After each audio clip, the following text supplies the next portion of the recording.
자, 단원 검정 좀 진한 걸로 쓸게요. 우리 수학 교과에서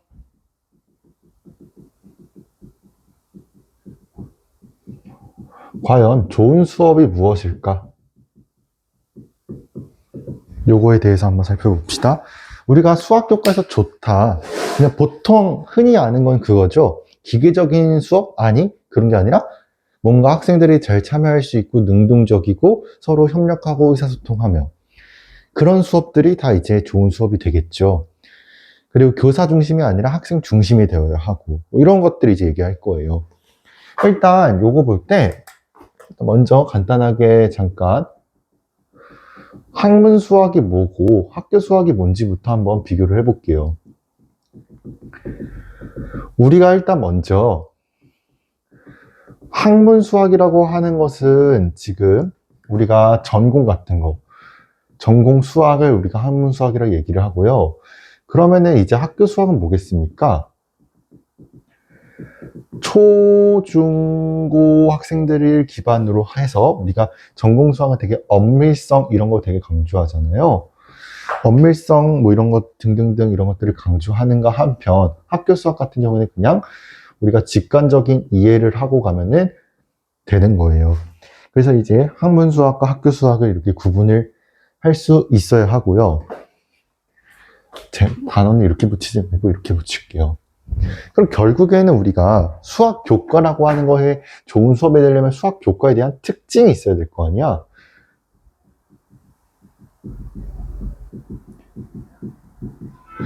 일단 그래서 먼저 그 특징들을 바라보고 그럼 과연 좋은 수업은 어떤 수업일까? 그리고 그거에 대한 사례 이런 것들을 보면 되겠죠? 그래서 이제 우리가 수학 교과의 특징은 이제 뭐가 있을까? 우리 사회에서 요구하는 거는 사회적인 요구는 뭐가 있을까를 한번 생각을 해봅시다. 우리가 이 수학 교과에서 이 사회적인 요구, 이때 우리가 말하는 수학적인 소양은 뭘까? 원하는 그거. 결국에는 수학에 대한 그거를 막 이제 막 연산하고 막 기계적인 연산 이런 게 원하는 게 아니라 우리가 실질적으로 원하는 수학은 결국에는 그 수학에 대한 기본적인 개념, 원리 이러한 것들을 이제 어떻게 일상생활 속에서도 폭넓게 사용하는 거예요. 일상에서. 그래서 사용하는 것이 우리 이 수학적 소양이다. 이거를 이제 우리가 어디서 얘기를 했냐면 NCTM이라고 하는 이때 이 NCTM이 뭐냐라고 한다면 이 수학교육단체예요.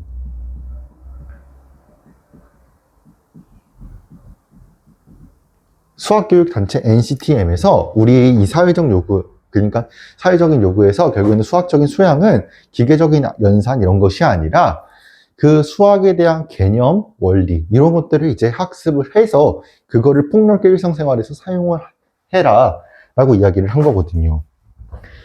그러면 결국에는 우리가 이제 수학적인 소양을 알았고 우리가 실질적으로 수학을 어디서 가르쳐야 돼? 학교에서 가르쳐야 되니까 학교에서의 수학 교육은 뭘까?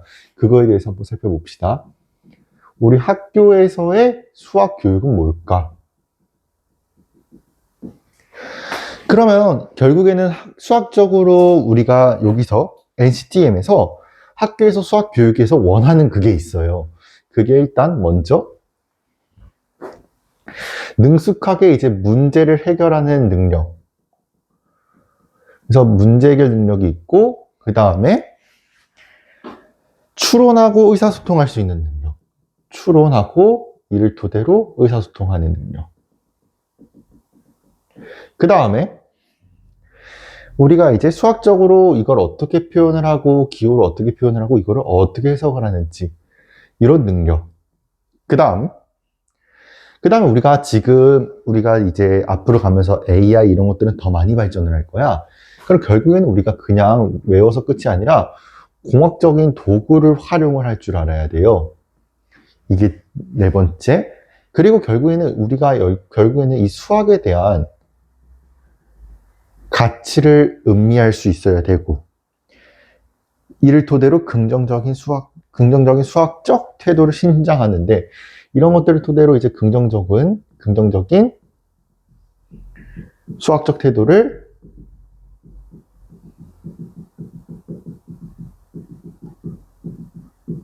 신장할 수 있도록 요 5가지를 해야 합니다.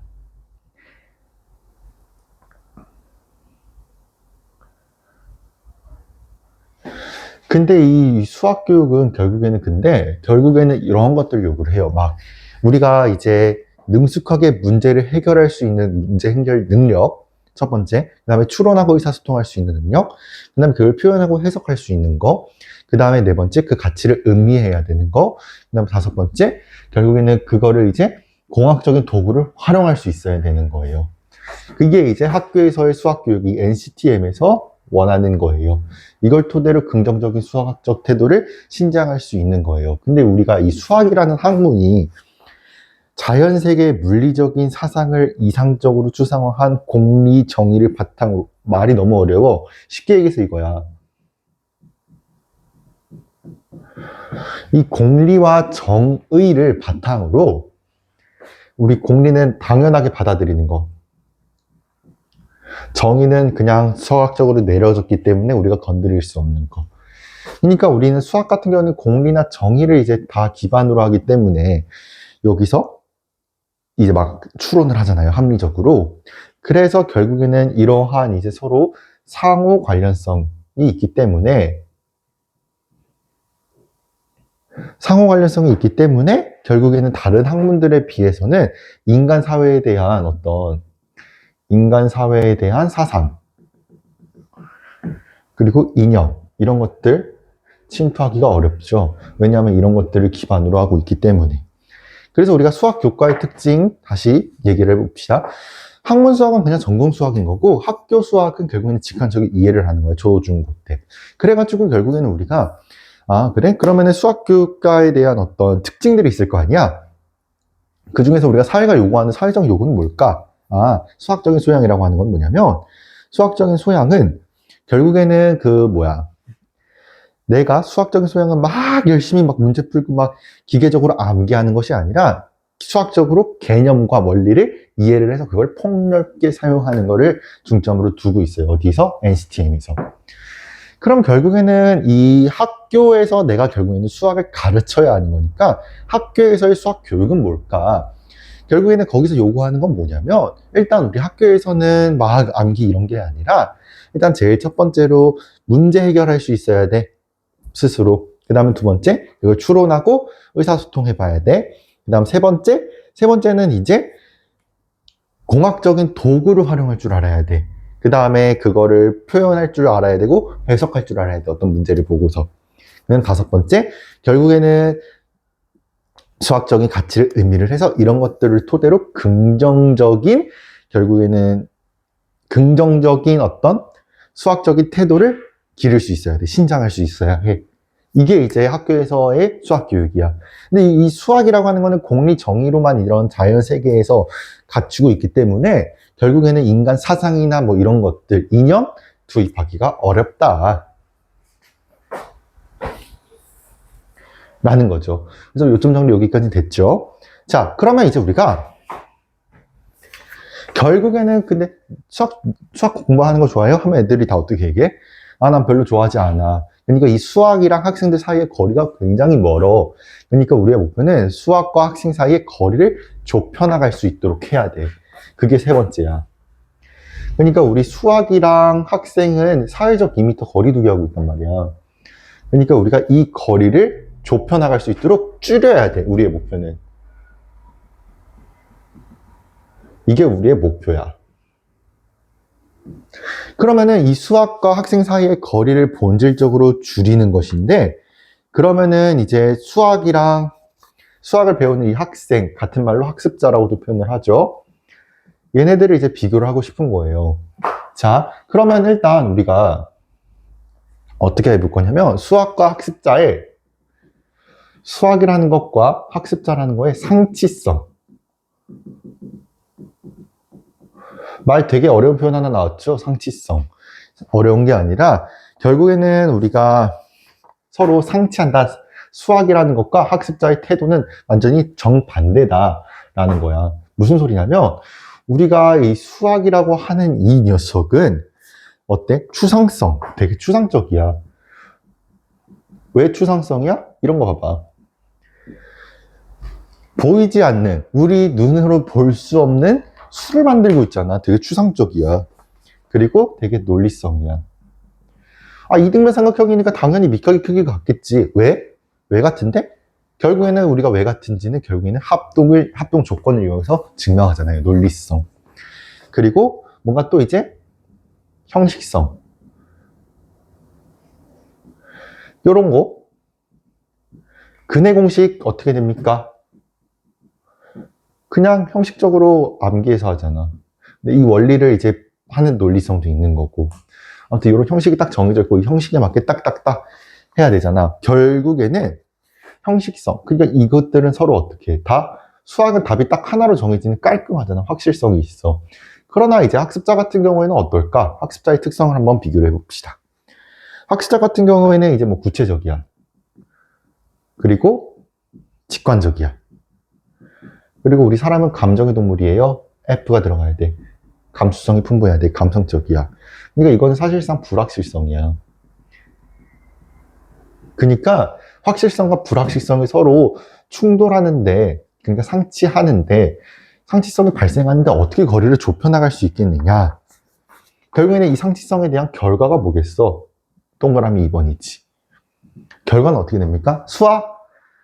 아, 이런 것들? 나는 뭔가 감수성이 풍부하고 막 시적인 문학적인 사람인데 내가 이런 딱딱하고 좀 그러한 수학을 해야 되겠어? 별로잖아요. 그러니까 결국에는 아, 수학 너무 투 허드, 너무 어려워. 그리고 수학은 또 이게 연결이 되어 있기 때문에 만약에 수학 공부를 딱 놓쳤어. 그러니까 이거를 이제 어려운 말로 학습 결손이라고 얘기를 하죠. 학습이 결손이 됐어. 그게 이제 누적이 돼봐. 그럼 수학 공부할 때는 되게 치명적이야. 말 되게 어려운데 쉽게 얘기해서 이거야. 수학 한 번 놓치면 절대 못 따라가. 이 얘기야. 그 다음에 세 번째. 결국에는 수학 학교에서만 딱 해. 되니? 아니? 통틀어서 수학학원 안 다니는 애 찾아봐라 하면 거의 없어. 드물어. 그러니까 사교육에 너무 의존돼. 왜? 수학이 그만큼 이렇게 딱딱하고 너무 어려우니까 우리 혼자서는 못하는 거야. 근데 학교 선생님 것도 안 돼. 왜냐하면 학교 선생님이 가르쳐 주는 것보다 시험 문제는 더 어렵게 나오거든. 사교육에 그만큼 의존을 많이 할 수밖에 없다는 거지. 그 다음에 이제 사교육을 토대로 이제 결국에는 미리 선행학습, 예습도 하고요. 반복적으로 문제 풀이를 하죠. 그러니까 이게 그냥 기계적으로 습득이 되니까 바로 할 수 있는 거야. 그러니까 사교육을 하니까 결국에는 어떻게 되는 거야? 학교 수업 시간에 그냥 다 자는 거야. 그러니까 결국에는 다 자버리니까 이게 학교에서는 너무 또 이제 슬립 자버리고 너무 보링해. 지루하다는 얘기지. 이러한 결과가 나온다는 거야. 그럼 결국에는 이제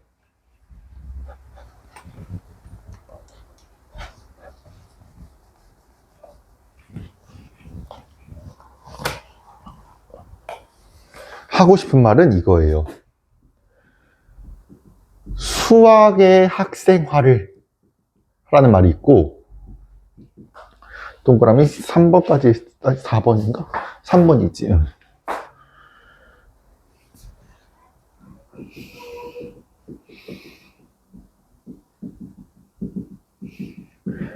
학생의 수학화라는 말이 있어요. 이게 무슨 소리냐면 자, 우리가 수학을 학생화 시켜야 돼.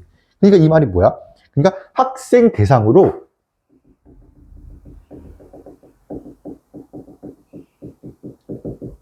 수학을 가르쳐야 돼. 그러니까 학교 수학이야, 얘는. 이 얘기예요. 근데 학생이 이제 그거를 수학화 시켜봐. 그럼 우리 수학이라고 하는 거는 되게 딱딱하고 막 엄밀하고 이런 거잖아. 그러니까 수학의 결국에는 학생이 수학화가 돼버리면 학생의 결국에는 수학의 그 본래 의미가 있었잖아요. 근데 이게 학생이 이제 그걸 수학화 시켜버리면 결국에는 그 원래 수학의 본질적인 의미,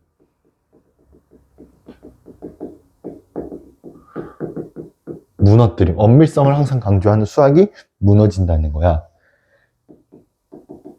학문 수학에서. 학생이 수학화를 한다면.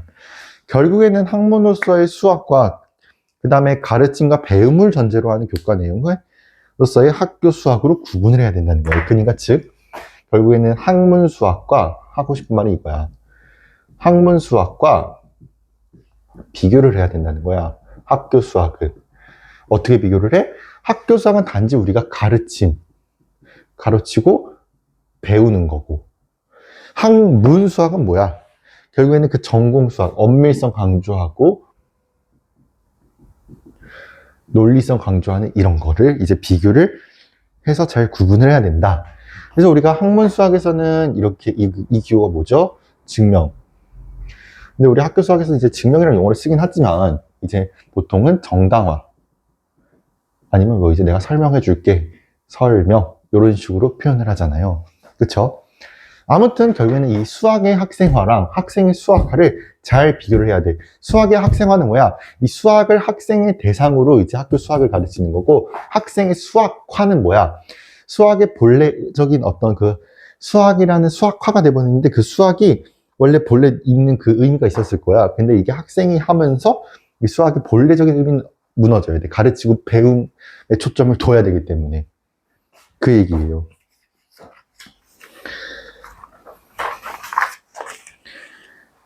됐나요? 그래서 다시 요점 정리해 볼게요. 결국에는 우리가 이 수학이랑 학생과의 거리를 좁혀야 되는데 상치한다는 얘기야. 그러니까 우리가 수학의 특성 같은 경우에는 논리성, 엄밀성, 뭐 추상성 이런 것들이 있기 때문에 결국에는 확실해. 하지만 사람 같은 경우는 직관적이고 구체적이고 뭔가 이제 감수성이 풍부한 사람들이기 때문에 불확실성이야. 그런 상식설계의 결과가 어떻게 된다? 수학은 너무 어려워. 지루해. 그리고 사교육 없이는 안 돼. 사교육이 꼭 필요해. 그리고 이 수학이라고 하는 거 너무 하기가 싫어. 그리고 사교육에서 어차피 예습과 이런 것들을 많이 하니까 학교 수업에서는 너무 졸립고. 이러한 결과들이 나온다는 거예요. 그리고 이제 수학 같은 경우 한 번 놓치면 절대 못 따라가잖아. 이런 것들. 그래서 결국에는 이제 우리가 수학의 학생화, 학생의 수학화. 요 두 가지에 초점을 두고서 해야 된다라는 거예요. 그래서 이 두 가지 비교할 줄 알아야 되고, 그 다음에 이제 결국에는 구분을 잘 해야 된다. 학문 수학과 학교 수학과. 그래서 앞에서 간단하게 언급했던 게 다시 나오죠. 그럼 결국에는 이제 두 번째, 좋은 수업은 그럼 뭐야? 과연 내가 생각하는 좋은 수업이 뭘까? 그거에 대해서 한번 살펴봅시다. 그럼 내가 생각하는 좋은 수업은 뭐며? 결국에는 그거에 대한 견해에 대해서 살펴볼 거예요.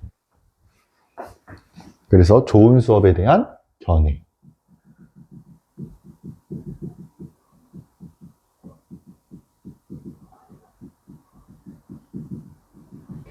자, 그러면은 우리가 이제 좋은 수업을 하기 위해서는 우리 여태까지는 다 절대주의예요. 절대주의 인식론인데 우리가 이 절대주의 인식론에서 우리는 이 수학이라고 하는 거를 구성주의로 바꿔야 돼요.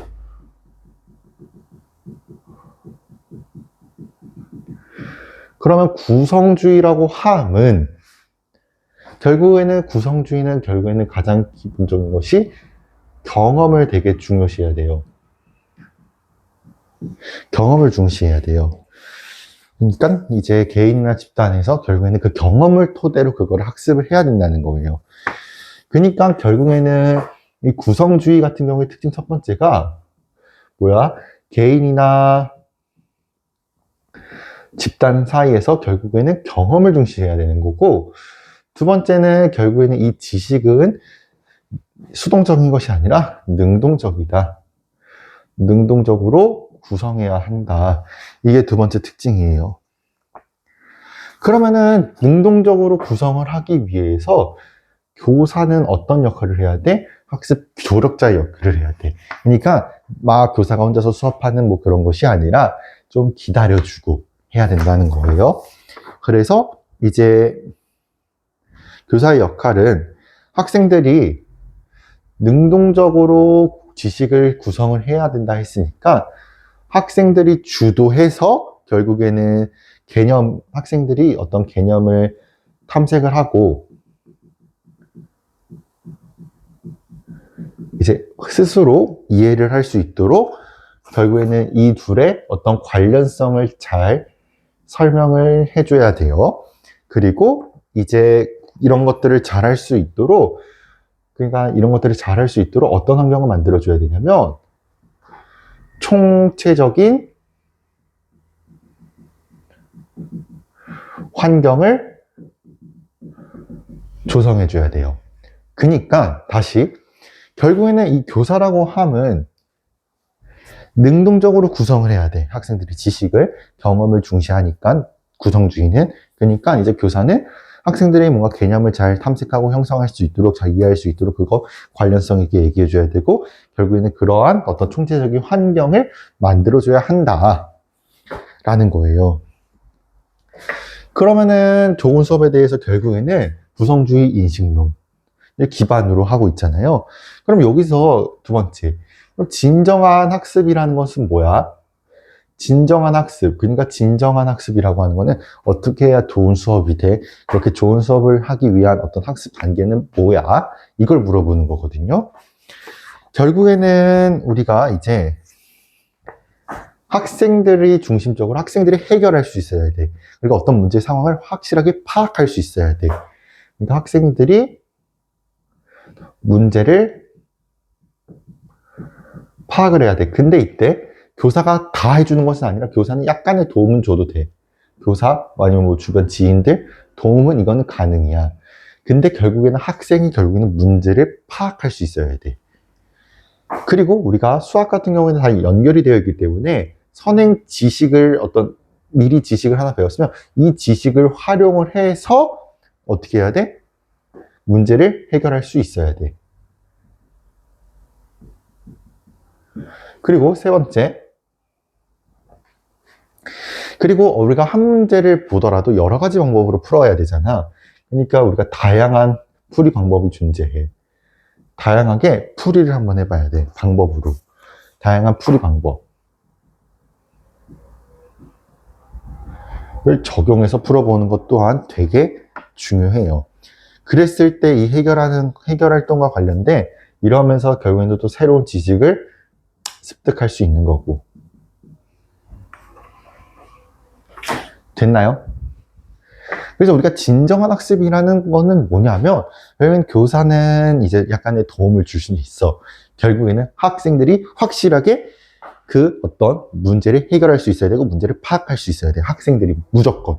교사는 그냥 도와주는 역할이야. 교사는 그냥 그거를 잘 할 수 있도록, 개념을 탐색하고 잘 이해할 수 있도록 도와주는 그냥 총체적인 환경을 조성해줘야 되는 사람인 거고. 결국에는 학생이 직접 그렇게 해야 되고, 이전에 배웠던 지식, 선행 지식이라고 하거든요. 이 선행 지식을 활용을 해서 결국에는 뭘 해야 된다? 문제를 해결해야 되고, 학생들이 결국에는 문제를 해결해야 되는데 이런 풀이 저런 풀이 다양한 풀이의 방법이 존재할 수 있어. 다양한 방법으로 적용을 해서 이러면서 점점 새로운 지식들을 쌓아 나가야 한다. 즉 구성주의의 기반이 되어야 한다. 그래야 그것이 진정한 수업이다. 그것이 좋은 수업이다. 결국엔 학생이 중심이 되어야 한다. 라는 거예요. 됐나요? 그러면은 이제 뭘 볼 거냐면,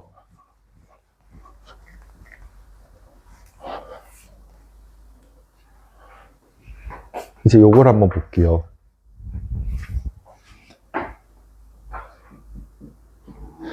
자, 그럼 좋은 수업을 위해서 교수 학습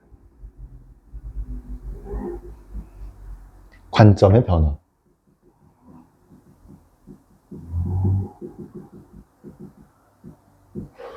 그럼 교수 학습 관점의 변화. 그러니까 좋은 수업을 위해서 교수 학습이 조금은 변화가 돼야 돼. 그러면 어떻게 변화를 해야 될까? 요거에 대해서 이제 살펴봐야 돼요.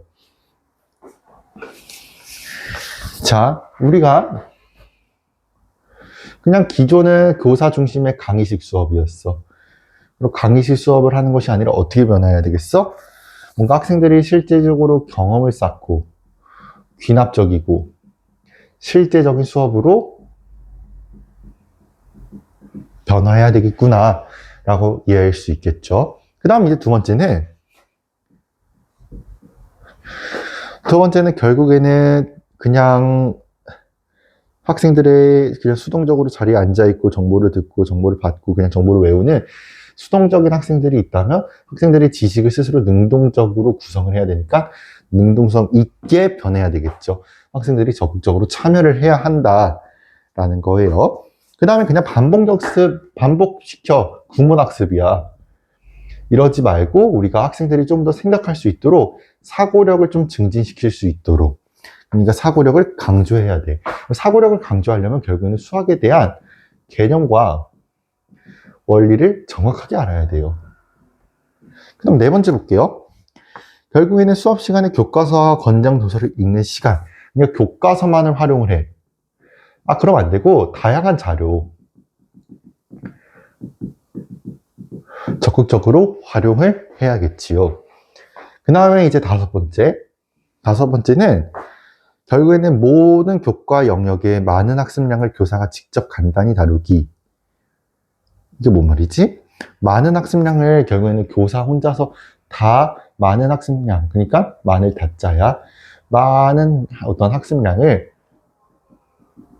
다루는 것이 아니라 어떻게 해야 된다? 학습자 스스로 그 자료를 선택을 해야 한다. 라는 거고, 그 다음에 여섯 번째. 그냥 단순 암기식 수업은 지양하고요. 결국에는 학생 스스로가 어떤 정의적인 요구나 아니면 다양한 어떤 인식, 양식, 이런 거에 이제 초점을 둬서 해야 된다. 이해를 해야 된다는 거 쉽게 얘기하면. 그 다음에 일곱 번째. 결국에는 학업. 난 성적만이 중요해. 이렇게 하지 말고, 이런 성적만이 중요해. 이게 아니라 어떻게 해야 된다? 뭔가 협동학습을 토대로 이제 같이 으쌰으쌰 해야 된다. 라는 거고, 여덟 번째. 능력별 그룹을 만들거나 능력별 이름을 붙인다. 그게 아니라 다양한 그룹을 만들 수 있도록 해야 한다. 그 다음에 특별 프로그램을 대응하는 것이 아니라 이제 일반 수업에서도 특별 수업 할 수 있다. 요거고, 그 다음에 표준화 검사에 의존하거나 사용하기, 이게 아니라 교사 같은 경우에는 그냥 학생들을 관찰하는 질적 평가를 해야 된다라는 거예요.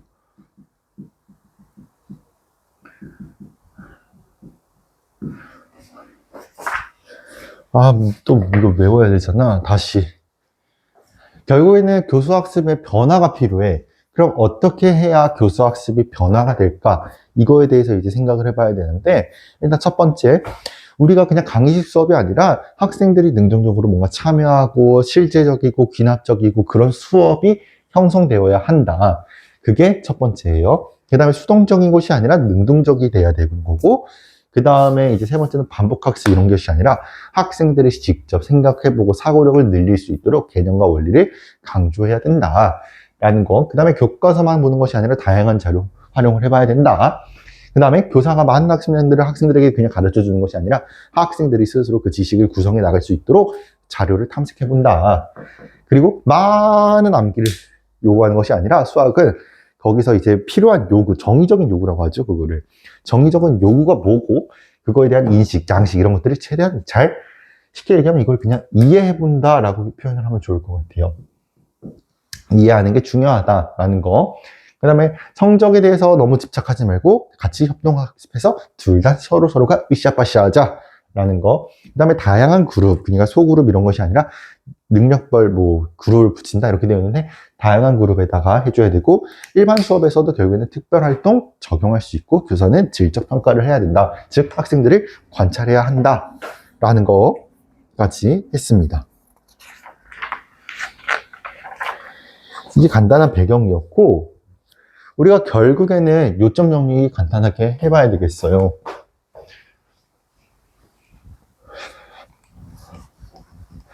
요점 정리하면 다음과 같을 것 같은데 간단하게 요점 정리를 해볼게요. 자, 우리가 지금 요점 정리.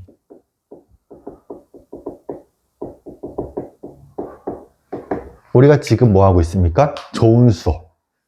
그럼 좋은 수업이 되려면 어떻게 돼야 될까? 이런 거에 대해서 이제 얘기를 하고 있어요. 근데 우리가 이제 NCTM에서는 어떻게 요구를 합니까? 수학적인 소양은 기계적인 학습 그런 것이 아니라 개념, 어떤 원리 이런 것들을 정확하게 이해를 해서 이거를 나중에 폭넓게 일상생활에서 사용하기를 원한다 라고 이야기를 했어요. 결국에는 그래서 이 LCTM에서 이 개념 원리를 폭넓게 사용하는 걸 원했고, 그럼 여기서 이제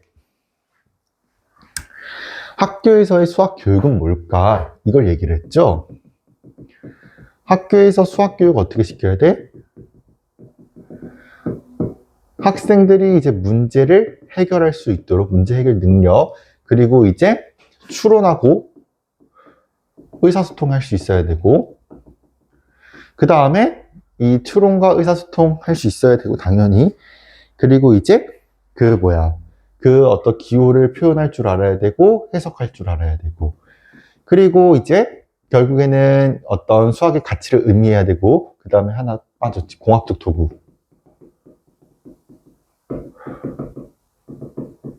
활용을 해서 이렇게 긍정적인 어떤 수학적인 태도를 함양해야 된다. 길러야 한다. 이게 이제 학교에서의 수학 교육이다. 라고 이야기를 했고요. 수학 같은 경우에는 근데 일반적인 학문과 다르게 다른 사람의 어떤 이념이나 사상 이런 것들이 투입될 수 없다까지 얘기를 했어요. 근데 우리가 이 수학이라고 하는 녀석 결국에는 교육을 해야 되는데 학습자랑 굉장히 거리가 두고 있어. 상치성이라고 얘기를 하지. 학교 수학 같은 경우에는 되게 엄밀하고 논리성하고 뭔가 이제 확실해. 확실성이야. 근데 반면 학습자 같은 경우에는 감성적이고 그 다음에 직관적이고 구체적이라서 이게 서로 안 맞아. 그래서 결국에는 수학 너무 어려워. 놓치면 따라갈 수 없어. 치명적이야. 그리고 수학이라고 하는 거 이미 예습이 필요해서 예습 사교육에 많이 의존하고 예습과 그런 것들 다 해주니까 너무 학교 수업 시간에는 지루하고 잠이 들고 너무 졸려.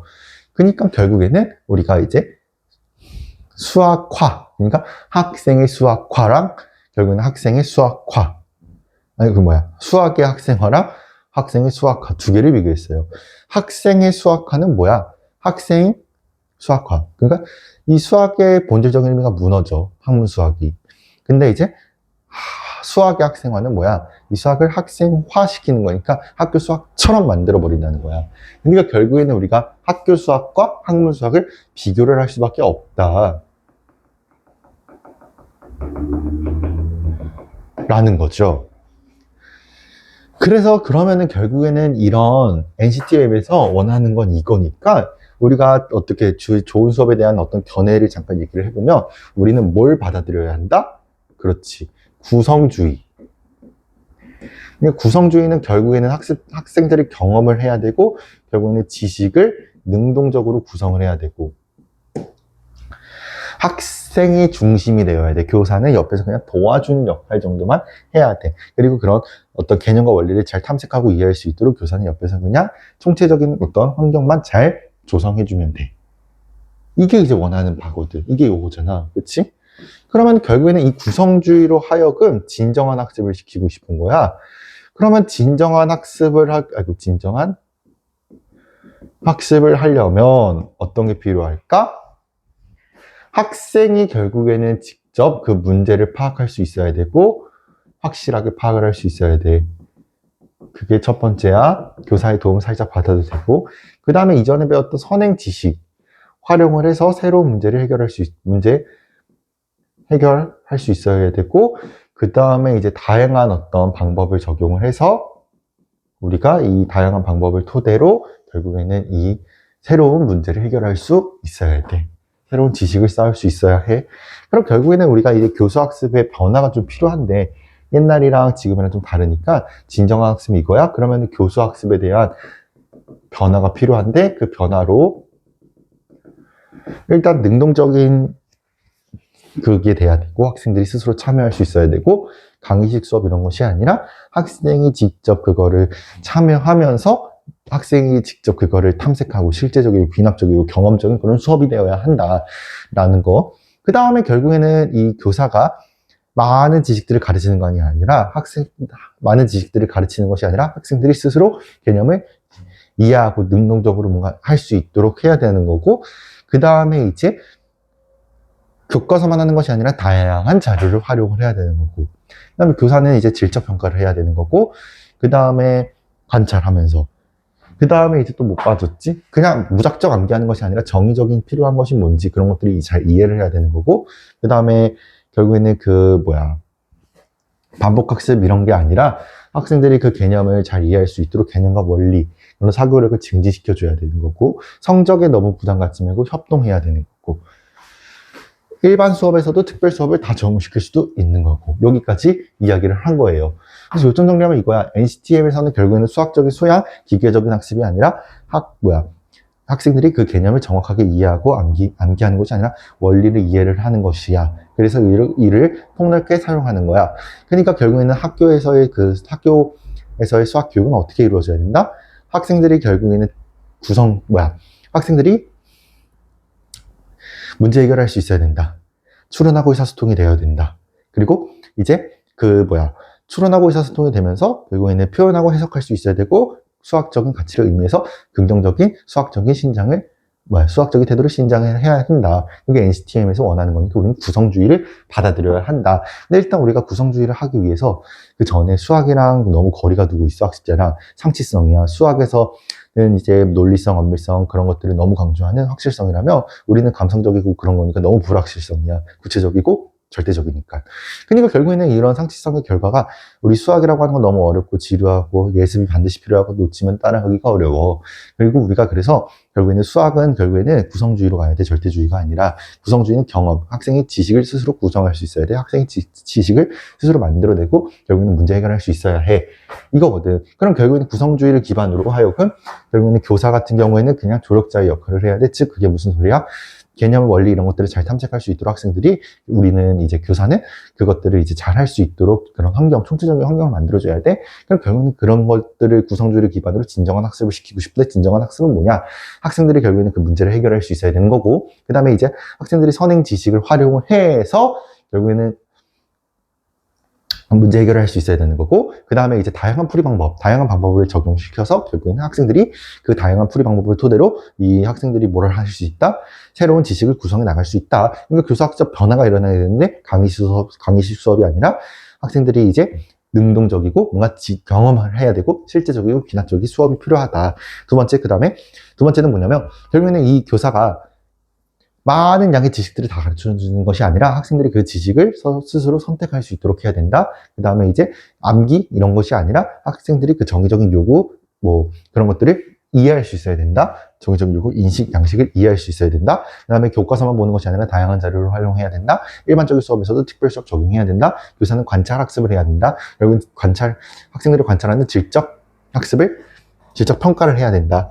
그리고 이제 결국에는 성적의 그런 걸 따지지 말고 우리 협동하자, 서로 으쌰파쌰 하자라는 거. 그 다음에 이제 우리가 반복 학습을 토대로 하는 것이 아니라 우리가 수학적인 사고력을 늘릴 수 있도록 개념과 원리에 대해서 그거를 학습을 시켜야 된다. 그러면서 사고력을 증진해야 된다. 그 다음에 수동적인 것이 아니라 능동적으로 학생들이 참여해야 된다. 결국에는 학생 중심 수업이 돼야 된다. 결론이.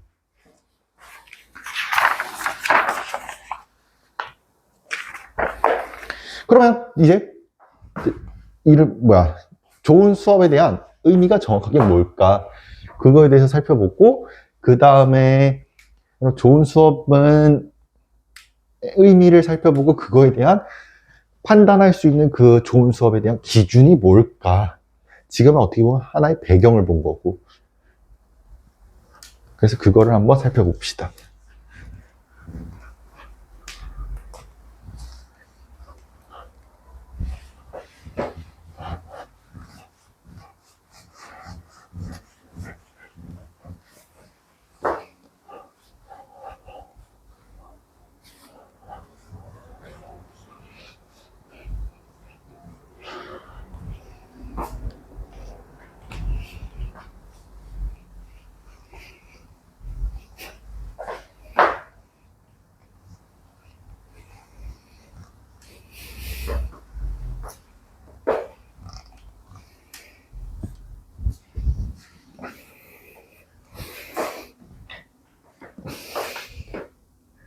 번호가 이제 3.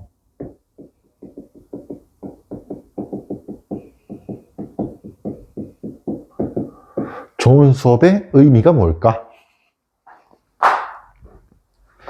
우리가 일단 보통 생각하는 좋은 수업, 효과적인 수업인가? 그래서 좋은 수업의 의미, 그러니까 이 좋은 수업이 되기 위한 좋은 수업의 조건이 있어요. 그거부터 먼저 확인을 해봅시다. 그럼 결국에는 이 좋은 수업이 되기 위해서는 우리 학생들은 뭔가 개념을 다 완벽하게 이해하고 있진 않아요. 5개념이 있을 수가 있어요. 그래서 결국에는 그 5개념을 있을 수 있다는 걸 허용해야 돼요. 인정해야 돼요. 그리고 내가 이해를 잘못할 수 있구나 예상해야 돼요. 그리고 이제 학습자들에게 우리는 이제 좋은 수업이 되기 위해서는 많이 얘기하는 거 있죠. 메타인지를 가르쳐야 돼요. 그러니까 그 인지를 총괄해야 된다는 거야. 그러니까 학생들이 이거는 무슨 말이냐면 무엇을 스스로 해야 되는지를 이해하는 게 메타인지야. 내가 뭘 해야 되는가, 이걸 잘 모르면 여기서는 어떻게 해야 되는가, 그런 걸 인지할 수 있어야 되는 것이 메타인지. 그리고 우리 이제 반드시 이제 수업 시간할 때 필요한 거, 좋은 수업할 때 반드시 우리가 이루어야 하는 학습 목표가 무엇인지. 그리고 우리 요즘 통합, 융합 이런 거 자율교육과정 해가지고 막 통합, 융합 이런 수업 하잖아요. 다른 교과 영역과의 통합적인 수업을 해야 돼요.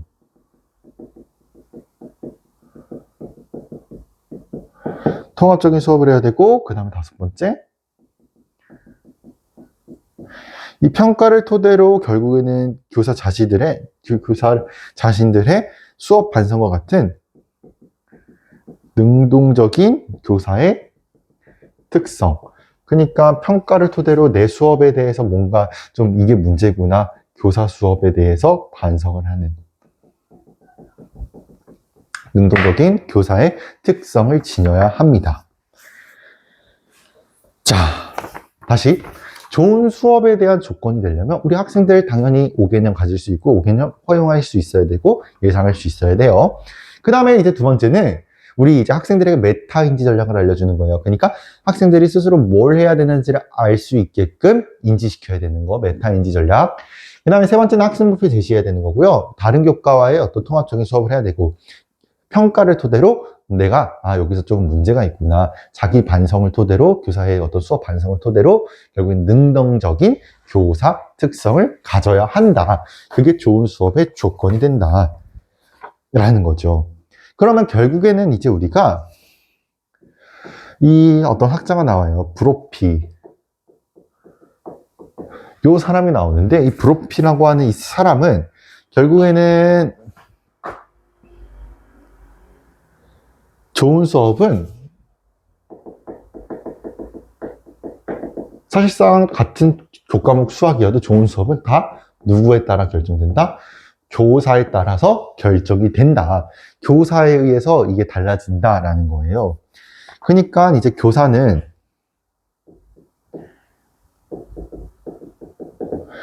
수업의 명료성, 수업 방법의 다양성, 수업 활동의 전념 정도, 학생의 적극적인 참여, 학생의 학습 성공률, 이런 것들을 이제 봐야 돼. 그러니까 어떻게 수업이 명료한지,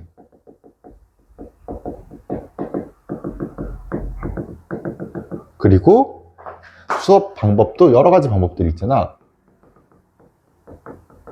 좀 다양하게 시도를 해보는 거지. 그리고 수업 활동에서, 수업 시간에 하는 수업 활동이 있을 거 아닙니까? 그런 이 수업 활동에 대한 전념, 얼마나 그거를 학생들에게 신경을 쓰고 얼마나 헌신을 하는지, 그리고 학생들의 어떤 적극적인 참여, 그리고 학생의 학습 성공률.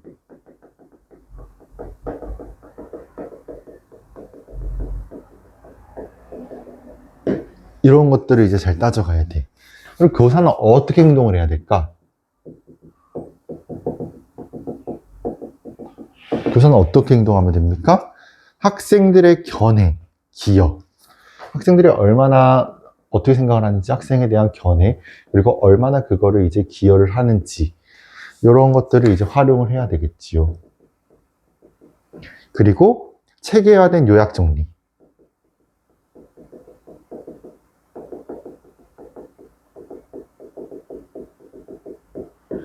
체계화된 요약 정리, 그 다음에 이제 질문 활용 해야 되고, 심화, 구체화, 진술.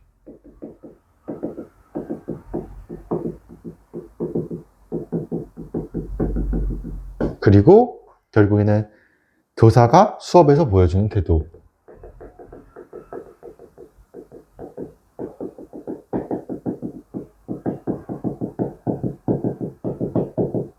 이러한 것들을 이제 살펴봐야 됩니다.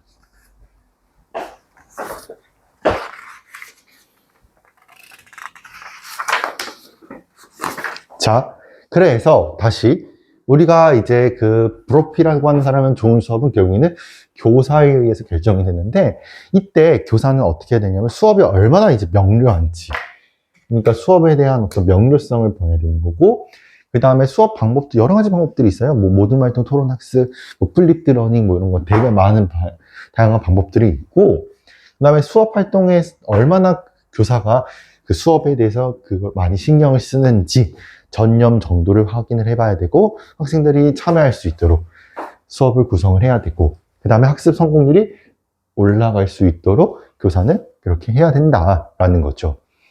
그 다음에 이제 교사의 행동은 뭡니까? 학생에 대한 견해나 기여, 이런 것들을 이제 활용을 해야 되고, 체계화된 요약 정리를 해줘야 되죠. 체계화된 요약 정리. 그리고 이제 질문을 활용을 해야 하고, 그리고 이제 심화시켜야 되고, 구체화, 진술해야 되고, 교사가 수업에서 보여주는 태도. 어떻게 교사가 보여주느냐에 따라서 그 학생들의 태도가 달라질 수 있겠죠. 그래서 우리가 좋은 수업의 조건은 학생들이 다시 5개념을 허용할 수 있어야 되고 예상을 할 수 있어야 돼. 그 다음에 이제 우리가 학생들에게 메타인지를 가르쳐 줘야 돼. 그러니까 무엇을 스스로 생각할 수 있게끔, 그러니까 뭘 생각할 수 있게끔, 무엇을 스스로 해야 되는지를 이해할 수 있도록 잘 알려줘야 되는 거고, 학습 목표 제시해야 되고, 다른 교과의 통합적인 수업 좋아요. 그 다음에 이제 교사가 잘 할 수 있도록, 그러니까 능동적인 또 자기 반성을 토대로, 평가를 토대로 결국에는 더 나은 어떤 능동적인 교사의 특성을 지닐 수 있도록 해야 된다. 그래서 이제 브로피는 이제 뭐냐면, 좋은 수업은 결국에는 교사에 달려 있다. 그러니까 결국에는 이 교사에 대해서 달려 있으니까 결국에는 교사가 잘해야 돼. 그러니까 결국에는 교사라고 하는 사람은 어떻게 해야 되느냐? 수업 일단 명료하게 해야 되고, 다양한 수업 방법 적용시켜 봐야 되고, 그 다음에 수업에 어느 정도 내가 신경을 쓰는지, 학생들이 적극적으로 참여할 수 있는지, 학습자의 어떤 성공, 그러니까 학습 성공률, 이런 것들을 따져봐야 되고, 결국에는 교사는 어떤 식으로 행동을 해야 된다? 학생들에게 대한 견해, 기여, 뭐 의견 이런 것들 적극적으로 다 반영시켜줘야 되고, 마지막으로 이런 식으로 요약 정리 같은 거 잘해줘야 되는 거고, 질문 활용해야 되고, 구체적인 진술할 수 있어야 되고, 교사가 학생들에게 수업 시간에 어떻게 태도를 보이는지, 어떤 행동을 하는지, 그런 것들을 이제 잘 유심히 봐야 되겠다라는 거죠. 그럼 이제 결국은 진짜 좋은 수업이 뭔지, 그거에 대한 의미, 그리고 기준, 이런 것들 살펴볼게요. 다음 시간에.